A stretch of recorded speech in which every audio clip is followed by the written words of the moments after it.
राधे राधे दोस्तों, आज हम शिव पुराण का पाठ शुरू करते हैं। शुरू करने से पहले मेरी आप सबसे विनती है कि मेरे चैनल को सब्सक्राइब, लाइक और शेयर करना ना भूलें, ताकि हम आपके लिए अच्छी अच्छी कथाएं और पुराणे ला सकें।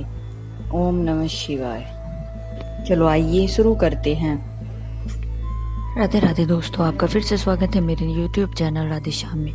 आज हम आपको आगे की कथा सुनाते हैं, जिसमें नैमिषारण्य में दीर्घ सत्र के अंत में मुनियों के पास वायु देवता का आगमन। उनका सत्कार ऋषियों के पूछने पर वायु को द्वारा पशु आपास तथा पशुपति का तत्व विवेचन सूत जी ने कहा। मुनीश्वरों, उस समय उत्तम व्रत का पालन करने वाले उन महाभाग महर्षियों ने उस देश में महादेव जी की आराधना करते हुए एक महान यज्ञ का आयोजन किया। वह यज्ञ जब आरंभ हुआ तब महर्षियों को सर्वथा आश्चर्यजनक जान पड़ा।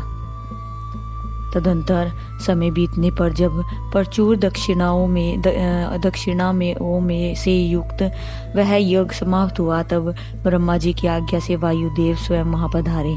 उनको आया देख दीर्घकालिक यज्ञ का अनुष्ठान करने वाले वे मुनि ब्रह्मा जी की बात को सुनकर याद करके अनुपम हर्ष का अनुभव करने लगे।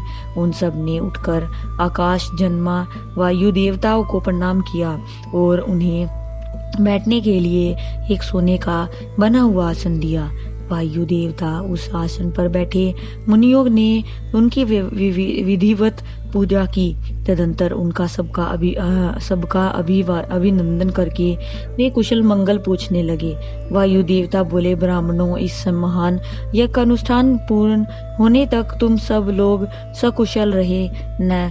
यज्ञ हंता देवद्रोही दैत्यों ने तुम्हें बाधा तो नहीं पहुंचाई? तुम्हें कोई प्रायश्चित तो नहीं करना पड़ा? तुम्हारे यज्ञ में कोई दोष तो नहीं आया? क्या तुम लोगों ने स्त्रोत और शस्त्र ग्रहों द्वारा देवताओं का तथा पितृ कर्मों द्वारा पितरों का भली भांति पूजन करके यज्ञ विधि का अनुष्ठान भली भांति संपन्न किया? इस महायज्ञ की समाप्ति हो जाने पर जब आप लोग क्या करना चाहते हैं? मुनियों ने कहा, प्रभु, हमारे कल्याण की वृद्धि के लिए जब आप स्वयं यहाँ आ गए हैं, तब हमारा सब प्रकार से कुशल मंगल ही है तथा हमारी तपस्या भी उत्तम होगी। अब पहले का वृतांत सुनिए। हमारा हृदय अज्ञान अंधकार से अकांत हो गया था। तब हमने विज्ञान की प्राप्ति के लिए पूर्व काल में प्रजापति की उपासना की। शरणागत वत्सल्य प्रजापति ने हम शरणागत पर कृपया करके इस प्रकार कहा, ब्राह्मणों, रुद्रदेव सबसे श्रेष्ठ है। वे ही परम कारण हैं। उन्हें तर्क से नहीं जाना जा सकता। भक्तिमान पुरुष ही उनके स्वरूप को ठीक ठीक देखता और समझता है। भक्ति भी उनकी कृपा से ही मिलती है और उस कृपा से ही परमानंद की प्राप्ति होती है। अतः उनके कृपा प्रसाद को प्राप्त करने के लिए तुम लोग निमिषरण में यज्ञ का आयोजन करो। दीर्घ काल तक चलने वाले उस यज्ञ के द्वारा परम कारण रुद्रदेव की आराधना करो। यज्ञ के अंत में उन रुद्रदेव की कृपा प्रसाद से वायु देवता वहां पधारेंगे। उनके मुख से वहां तुम्हें ज्ञान लाभ होगा और उससे कल्याण की प्राप्ति होगी। महाभाग, ऐसा आदेश देकर परमेष्ठी ने हम सबको यहाँ भेजा है। हम इस देश में आपके आगमन की प्रतीक्षा करते हुए 1 सहस्त्र दिव्य वर्षों तक दीर्घकालिक यज्ञ के अनुष्ठान में लगे रहते हैं। अतः इस समय आपके आगमन के सिवा हमारे लिए दूसरी कोई प्रधानीय वस्तु नहीं है। दीर्घकाल से यज्ञानुष्ठान में लगे हुए इन महर्षियों का यह पुरातन वृतांत सुनकर वायु देवता मन ही मन प्रसन्न हो मुनियों से घिरे हुए वहां बैठे रहे। फिर उन सब के पूछने पर उनके भक्ति भाव की वृद्धि के लिए उन्होंने भगवान शंकर के सृष्टि आदि ऐश्वर्य को संक्षेप से बताया। निमिषकरण के ऋषियों ने वो पूछा, देव, आपने ईश्वर विषयक ज्ञान और प्राप्त किया है तथा आप अव्यक्त जन्मा ब्रह्मा जी के शिष्य किस प्रकार हुए?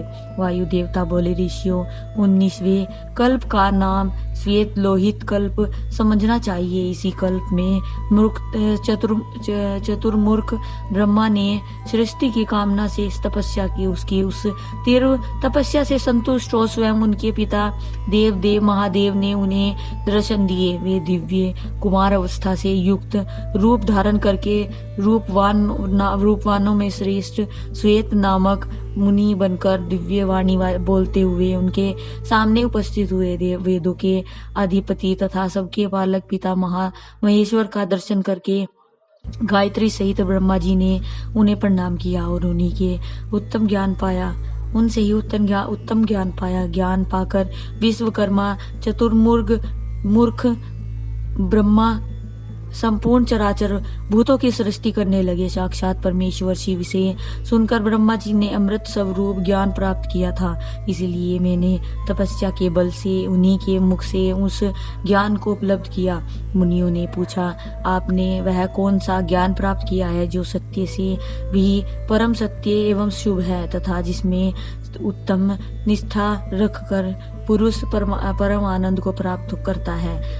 वायु देवता बोले, ऋषियों, मैंने पूर्व काल में पशुपास और पशुपति का जो ज्ञान प्राप्त किया था, उस सुख जाने वाले पुरुषों को उसी में ऊंची निष्ठा रखनी चाहिए। अज्ञान से उत्पन्न होने वाले दुख ज्ञान से ही दूर होता है। वस्तु के विवेक का नाम ज्ञान है। वस्तु के 3 भेद माने गए हैं, जड़, प्रकृति, चेतन, जीव और उन दोनों का नियंता परमेश्वर। इन्हीं तीनों को कर्म से पास पशु तथा पशुपति कहते हैं। तत्वज्ञ पुरुष प्राय इन्हीं 3 तत्वों को अक्षर तथा उन दोनों से अतीत कहते हैं। अक्षर ही पशु कहा गया है। अक्षर तत्व का ही नाम पास है तथा अक्षर क्षर और अक्षर दोनों से परे जो परम तत्व है उसी को पति या पशुपति कहते हैं। प्रकृति को ही क्षण कर कहा गया है।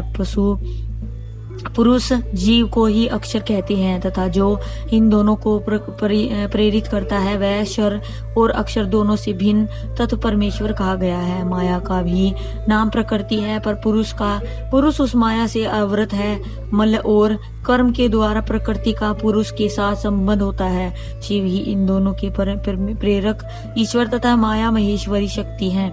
चित स्वरूप जीव उस माया से आवृत है। चेतन जीव को आच्छादित करने वाला अज्ञान में पास ही मल कहलाता है। आज की कथा में यही समाप्त करते हैं। आगे की कथा आपको कल सुनाएंगे। ओम नमः शिवाय। अगर आपको मेरी वीडियो अच्छी लगी तो बेल आइकन दबाना ना भूलें ताकि आपको मेरी आने वाली वीडियोस का नोटिफिकेशन मिलता रहे।